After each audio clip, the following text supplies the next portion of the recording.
The Edge at 11. I like Detroit.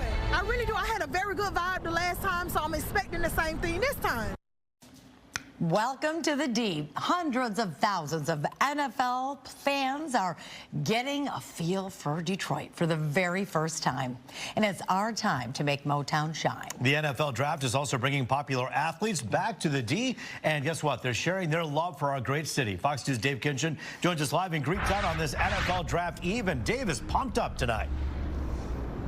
Yeah, no doubt. You know, when people talk about football, they often think of it as like a religious experience. I think of maybe a televangelist that might say, in the name of the mighty lion, I say, feel the glory. Do you feel it? Touch the screen. Touch the screen. The mighty NFL draft is upon us. Oh, yes. This is a special moment because obviously I remember the draft. It's one heck of a homecoming for the NFL's legendary boss. Detroit native Jerome Bettis sharing memories of the time he got called up to the pros and what it means for this generation of college stars whose lives are about to change forever. All of this while kicking off the 3C Sports Conference with his The Bus Stops Here Foundation and the Boys and Girls Clubs of Southeastern Michigan. Now that these kids are going and their lives are going to be changed in an instant, right? So this is a magical moment, but it's an incredible moment for the city of Detroit because the spotlight is being shined on the city, on an incredible franchise of the Detroit Lions and the success that they're having. But we're able to really piggyback off of all of that success and say, hey, let's not forget about the youth in this community. Detroit has always been a great city for me. Love coming here. Awesome city. My good friend of mine, Jerome Bettis, who I've known since '96, asked me to come up to be a part of it, and that was a no-brainer for me. And really, you know, tonight is all about sharing our stories about how we came out. The conference will talk about name, image, and likeness, mental health, and the big money in college and pro sports, while attendees from all around the country get a chance to see what Detroit is about. But LSU coach Brian Kelly already knows. Well, it brings back a lot of great memories for me. You know, when I was at Grand Valley State, you know, staying right outside of Southfield, you know, at the Knights Inn, that was all we could afford as a big-time hotel on no budget. You know, just those memories of being here recruiting at Central Michigan. So, you know, I've had a lot of history, and a lot of young men have played for me from the city of Detroit. And then you see all the revitalization, and it's great for me to come back here after so many years and see that happening here. Yeah, it's great to see how this amazing city has inspired so many legendary careers and how so many of these icons are coming back to give back to mentor young people. That's also really what that event was really about and will be about over the next 3 days. And, you know, in Kansas City, it was about 312,000 people who came through last year for the NFL draft. The economic impact, I want to say, was around $164 million. So a major cash infusion into the city with people frequenting businesses and, of course, restaurants and bars, and we know the hotels have been booked up. That's what city officials have been telling us, and some of the business officials in the city. So just an all-around great time in Detroit. Reporting live, Dave Kinchin on The Edge. You know, for people, if the last time they came here was during the Super Bowl in 2006, they're going to notice a huge change. Back then, there were people actually projecting holograms, the city was, on the buildings to make them look like they were occupied. Look, this is not the same Detroit in terms of the downtown and its occupancy. Yeah, that's right. It's a completely different city. And, you know, Mayor Mike Duggan said it in his State of the City address last week. He said people are going to be seeing a totally different Detroit. They'll be introduced to a totally different Detroit. More sky rises going up. The skyline has already changed. It's been iconic for so many years. It's even more iconic now. And, yeah, a completely different place. And many folks, we already met folks who say they're going to come back again and again because they just love it already. And the same old fantastic vibe in the great city of Detroit and the people, that remains the same. Good stuff, good time for Detroit. Dave Kinchin for us live tonight. I liked your beginning opening move with the evangelical open there. Good stuff. Thank you. Touch the screen. Yes, yes. I'm really excited about this week here in Detroit. It is just one more chapter in the story that we continue to tell the world. It is a proud moment for Michigan. Governor Gretchen Whitmer was joined by several Detroit city leaders today to welcome the NFL draft. It is the biggest event in the city since the 2006 Super Bowl, and it's expected to bring in about $200 million. Ruben and I will be live at the NFL Experience tomorrow for our 5 and 6 p.m. newscast.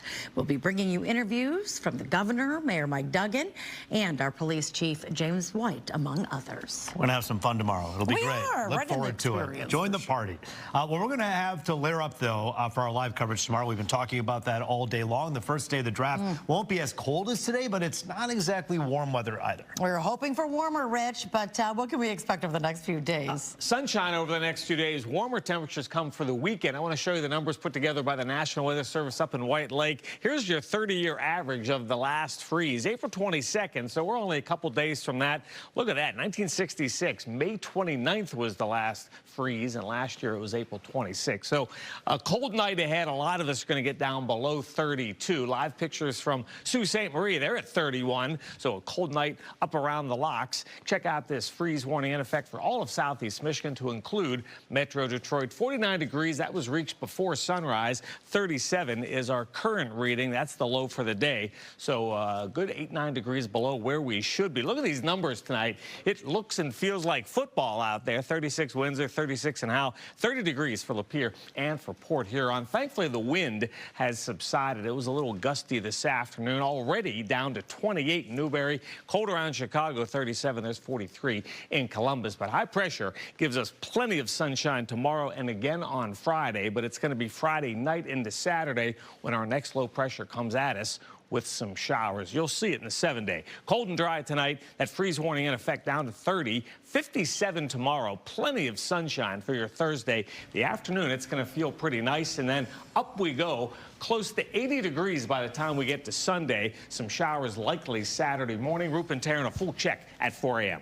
All right, thanks so much. Well, it's a story we hate to have to share. A Detroit mother reached out to us, devastated and infuriated after learning her teenage son with autism was secretly photographed in his school's bathroom. It's just awful. And now this explicit image has been shared across social media.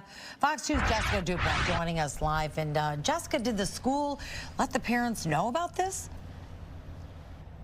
You know, they let only some of the parents know, but school-wide, not all of these parents and kids, for that matter, were notified, which is really upsetting. And that's why this mother is speaking out. She wants to warn other kids about what happened to her son. Now, we're talking about 15-year-old Stanley Garrett, just the sweetest, smartest kid. It's hard to believe that anyone would do this to him, but it happened. And thankfully, he doesn't quite grasp exactly what's going on. But what he does know is his life has not been the same since this happened.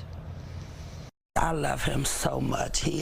God truly blessed me with this young man. 15-year-old Stanley Garrett has autism and Asperger's. His neurologist say his brain is like a genius, but the other half got to catch up to it. He's smart, speaks 4 languages. So sweet and lives to dance. Do you go on TikTok? Yeah. You learn some of those dances? Who could do something to hurt this kid? I'm devastated by what has happened to my son. Earlier this month, Nita Garrett was sent a photo of her son Stanley with his pants down from behind in the bathroom at Martin Luther King High School in Detroit. Another student had snapped the photo and shared it on Instagram with the caption WTF and laughing emojis. The photo spread everywhere, gone viral. Nita said there were comments from as far as Africa. Putting a picture out of a person with new images is a form of cyberbullying, child pornography. And criminal, potentially. Absolutely, I was getting to that, and it's criminal. We're told one student who plays on the football team was suspended for sharing the photo, and sources say Detroit Public Schools police are in the process of figuring out which student actually took the photo. Search warrants are being sought to get the full story. Until then, even after, their lives are turned upside down. Does Stanley understand what's happening? And thank God, but he has been affected as far as his independence has been taken away. What do you say to the kid that took this photo? First of all, I forgive you. I forgive you because mischief is in the heart of children. But we got to let kids know the do's and don'ts. She is definitely more understanding than most. Some wise words right there. As we said, Detroit police, Detroit Public Schools police, they are investigating, trying to figure out who initially took that photo. This could lead to some serious charges. We're talking about possibly production of child pornography and distribution. We will stay on top of this one.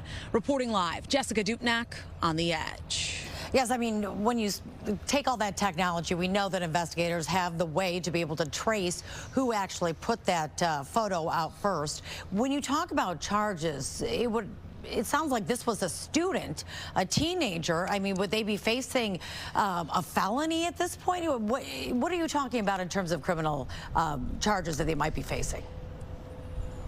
Potentially a felony charges here, Terry. You know, in this day and age, we don't take this kind of thing lightly. The schools are not going to take it lightly at all. And especially you talk about the technology. If you have black and white evidence that they took that photo, it is very hard to argue with that. So true. And someone should be held accountable for what happened. Jessica, thank you for that report.